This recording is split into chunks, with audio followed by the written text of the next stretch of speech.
Hai, nama saya Kasuting. Saya daripada College MSU Kota Baru. Saya dah ambil kos DPG. Ini kawan saya, Arifah. Nama saya Nufai Arifah. Saya pada kos sama DPG. Okay. Saya ingin menceritakan intro Kampung Laut. Okay. So, kita berada di Kampung Laut sekarang. Ini ialah masjid, merupakan sebuah masjid Kampung Laut yang banyak sejarah dari zaman-zaman yang dulu. Okay. Seterusnya, di manakah kita? Okay. Masjid ini terletak di Kampung Laut, Tumpat, Kelantan, yang banyak pelancong yang akan datang di sini. Dan bilakah masjid ini dibina? Masjid ini dikaitkan dibina dalam abad yang ke-18 oleh pengembang Islam yang berulang-alik antara Campa dan Cawa dengan bantuan penduduk setempat di Kampung Laut di sini. Kenapa masjid ini tenggelam? Okey, pada 1996 masjid ini rosak diakibatkan banjir yang melanda di negeri Kelantan pada hujung 1996 dan pada awal tahun 1967. Okey, kerajaan negeri Kelantan telah menutup masjid tersebut dan membina semula masjid yang baru di Kampung Nilam Puri. Pada November 1967, kerajaan negeri Kelantan dengan bekerjasama dengan Persatuan Sejarah Malaysia di Muzium Negara telah merombak bangunan masjid Kampung Laut dan membina semula tapak baru di Nilam Puri mengikut tempat asalnya serta menggunakan semua bahan yang lama yang serba boleh, iaitu yang dipasak, tiada menggunakan sebarang paku. Okey. Apa yang ni? Siapa yang ditakbirkan? Yang ditakbirkan oleh Wan Makzin bin Wan Yusof pada tahun 2017, iaitu Imam Besar, dan mengikuti dengan timbalan Imam Besar pada tahun 2017. Okay, semua masjid ini adalah struktur binaannya dan yang diperbuat daripada kayu dan tidak menggunakan paku, di mana ianya hanya dipasak. Bangunannya masih kekal dan utuh dan boleh digunakan sebagai tempat untuk beribadah. Assalamualaikum Kak. Saya nak tanya, saya pada student MSU, saya nak tanya apa pasal Kak tahu pasal ni Kampung Laut ni? Kampung Laut ni dia pada warisan daripada dulu. Dia banyak pelancong mari dengan tempat ibadat pun. Selamat petang, Cik. Nama saya Kasuting dari College MSU Kota Baru. Ini kawan saya, Tiong Racing. Boleh Encik bagi tahu pengalaman Encik tentang masjid Kampung Laut di sini dia? Sebelum dia dipindah ke Nilam Puri. Dia duduk berapa lama di Nilam Puri saya tak tahu lah berapa lama dia daripada sini dibawa diletak di kerajaan negeri, dipindahkan ke Nilam Puri dan dibawa balik semula ke sini pada tahun 2023. 2023 dibawa balik sini semula. Jadilah perkampungan warisan dengan usaha kerajaan negeri menjadikan satu laman warisan, satu laman untuk pelancongan sebagai aset negeri lah. Ditadbir oleh bawah kerajaan negeri. Surau masjid dia ni pun ditadbir oleh kerajaan negeri dengan imam dia. Dan masjid ni adalah dibina oleh pedagang daripada Indonesia, Indo. Dikatakan waliullah yang akan buat masjid ni. Dia ada sejarah dia. Sebab dia bila dia ditimpa ribut yang kuat, dia bernazar sekiranya dia selamat, dia akan binakan sebuah masjid di mana-mana sempat dia selamat. Kerana dia selamat di sini, mana dia terdampar di kampung ni, dia buat masjid. Okay, Assalamualaikum. Saya daripada MSU Kota Baru, nama saya Syedata Aisyah dan ni rakan saya, nama dia Muhammad Deni Koyum. So hari ni kita orang nak interview akak mengenai tentang Masjid Kampung Laut. Apa yang akak tahu tentang Masjid Kampung Laut? Saya tahunya dia ada sejarah dia lah, tapi tak tahulah, kena baca sendiri lah. Tapi ada sejarah dia sebelum ni masjid ni dia letak dekat Nilam Puri. Lepas tu macam yang ada orang yang tak terjaga ke apa, tak terurus, dia main letak sini. Asalnya memang sini lah, so dia main letak sini lah. Boleh saya tanya, akak dah berapa lama bekerja di sini? Mungkin ada pengalaman akak selama 5 bulan akak berada di sini.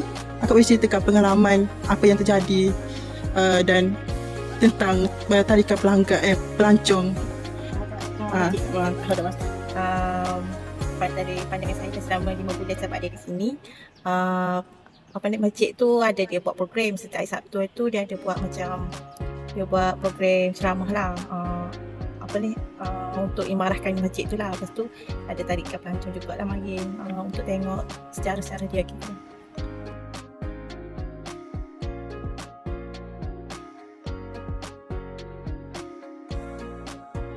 Hai and Assalamualaikum. Nama saya Nur Balkis binti Mak Maharif daripada kos DPG. Kami daripada MSU Kota Baharu. Saya Asmita Kharakan juga daripada kos DPG. Saya Kiong Wei juga daripada KOS TBG. Sekarang kami berada di Jabatan BT Jubaka Pantai di Tumpat Kota Baharu, di Tumpat Kelantan. Jabatan ini dibina oleh pihak British sejak zaman peperangan. Fungsi jabatan ini adalah untuk mengangkut biji besi dari darat ke kapal pengangkut.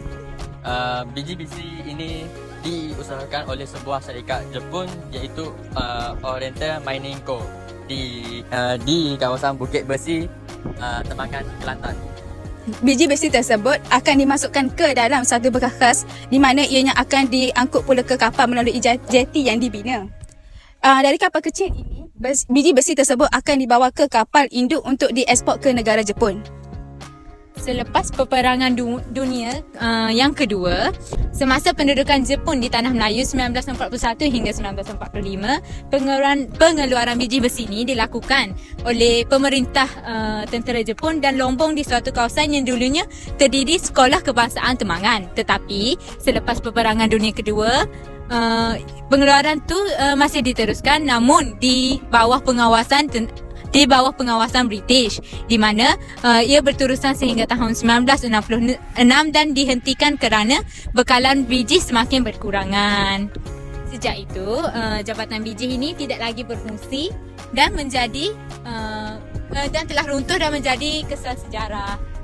Hai, Assalamualaikum. Nama saya Nur Balkis binti Mak Maharif. Hari ini saya ingin interview Encik. Okey, Encik. Saya tahu dah berapa lama Encik tinggal di sini? Saya tinggal di Pantai Jubaka Tumpat ini selama lebih dalam 10 tahun. Saya tahu tentang pengalaman Encik dengan Pantai Jubaka Tumpat itu. Pengetahuan saya, sejarah pasal pantai ni lah. Sejarah pasal pantai ni yang saya tahu pada kakak saya lah sendiri lah. Saya cerita pantai ni dulu keluarga asing seperti British datang membawa biji timah ke kawasan pantai ini. So jadi menjadikan sebagai perombongan biji timah ke sana. Jadi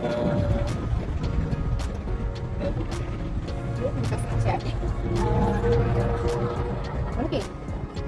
Hai, nak tanya, Encik ada tak pengalaman sepanjang duduk dekat kampung Jubaka ni, lagi-lagi dengan biji besi tu? Pengalaman Cik? Ada. Dalam umur dalam 10 tahun ada lah masa tu lah. 10 tahun masa cik tu main kat sana. Tapi saya tahu berapa tahun dah Encik duduk di sini, tinggal di sini lah. 15 tahun. Dari lahir lah. Tak. Dari sini. 5 tahun. Hang 19 ni sini lah. Terima kasih. Hai, Assalamualaikum. Nama saya Nur Balkis binti Mak Maharif. Hari ini saya ingin berinterview dengan Encik. Nama saya Chakri. Boleh saya tahu dah berapa lama Encik tinggal di kampung Jubaka ini? Sebenarnya saya lahir di sini lagi. So kira-kiranya dalam 22 tahun dah lah saya berasal dari sini. Boleh saya tahu tentang pengalaman Encik dengan kampung Jubaka ini? Pengalaman macam mana? Macam lagu mana tu? Yang melibatkan sejarah di pantai Jubaka tu. Oh, berkaitan dengan sejarah. Sejarah di sini pernah ada bunyi kata orang tua kacak pernah viral lah pasal dahulu tentang British bukan British lah, Jepun mendarat di kawasan ini. Di belakang sana merupakan pantai Jepun ni telah mendarat di sana dan buat masa sekarang ada lagi bukti-bukti yang Jepun membawa biji timah ke kawasan ini.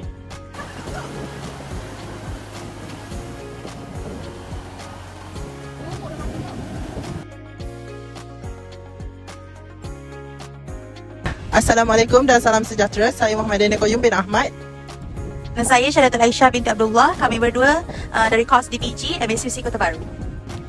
Kami berada di Pantai Sabok, Kelantan, di mana di sini beradanya tempat bulu kubu, tempat perlindungan Inggeris dahulu. Seperti mana kita tahu daripada orang kampung di sini, bulu kubu berada di tengah-tengah laut dan sekarang ini ditenggelami lautan. Kubu pertahanan di Pantai Sabak dibina di negeri Kelantan di timur laut Tanah Melayu.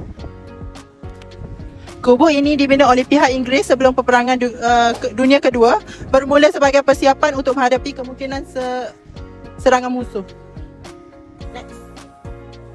Kenapa dibina? Kubu ini dibina kerana Pantai Sabak adalah lokasi strategik yang boleh digunakan sebagai pangkalan utama untuk menghalang kemarahan musuh dari laut.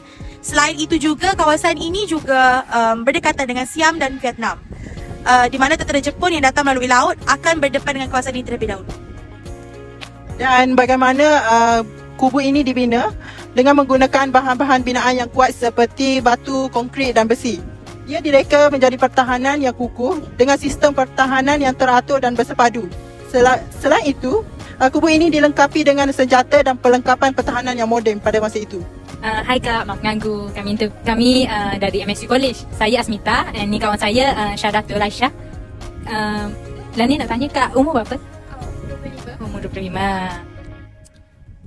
Kak Lau, adakah stay sini? Nak cakap stay sini tak lah, stay dekat Bacok tapi semua lah mari sini. Jadi bila Sok main sini, apa pengalaman ataupun apa yang Kak tahu pasal Pantai Sabak ni? Pantai Sabak ni dulu dia punya diameter tu, penduduk tu daripada belah sana lagi. Nanti akak tahu lah, dengar daripada cerita orang. Lagipun lepas tu ada kubu kan, kubu dia punya kubu peninggalan Jepun tu dah tenggelam dah sebab kenaikan panas air laut kan. So yang akak tahu dia punya kemungkinan lah fenomena alam ni dia akan naik lagi panas air laut. So dia punya tinggalan sejarah kat sini pun semakin berkurang. Macam tu. Hai, nama saya Kak Suti. Hai Kak, so hari ni kita nak interview Kak pasal Pantai Sabak ni. Okay, ni kawan saya. Boleh, kalau tak keberatan saya nak tanya nama Kak. Nama saya Mai. Okey, boleh saya tahu berapa lama akak stay sini ataupun dah memang stay sini ataupun datang jalan-jalan ataupun melancong sebagainya? Saya stay sini. Boleh saya tanya, apa pengalaman Kak berkenaan dengan Pantai Sabak ini? Saya pernah datang ke sini dalam 2 kali dan saya pernah dengar ada kubu dekat sini tapi saya tak tahu lokasi dia kat mana, yang spesifik tempat dia kat mana sebab tak ada banner, tak ada apa. Sepatutnya kubu tu sebagai trademark dekat Pantai Sabak tapi sebabkan tak ada banner, semua orang pun dah lupa pasal kisah kubu sejarah ni. Macam itulah. Saya rasa memang kubu tu dah tenggelam and orang ramai pun tak datang dekat sini sebabnya memang tak ada ketinggalan apa-apa pun. Hello Kak, nama saya Asmita. Saya dari MSU College. Ni kita nak mai interview lah Kak pasal kubu pertahanan Jepun tu dekat Pantai Sabak ni. Nak tanya Kak, nama kamu? Saliza. Boleh saya tanya, berapa lama dah? Dah berapa lama? 47 tahun. Jadi memang asal sini lah kan. Jadi sepanjang akak berada di sini, akak pernah nampak ada kubu Jepun tu? Pernah nampak tapi Kak tu memang tak ingat mana lah. Jadi macam pernah lah nampak. Budak-budak tu. Tenggelam dah. Lepas tu dia tenggelam. Tenggelam di hanya Mampak kita lah. Hanya Mampak. Jadi Kak sempat ke ada ambil gambar tu? Kami masa kecil-kecil lagi. Masa kecil. Ingat. Jadi kalau pergi Kak, tengok.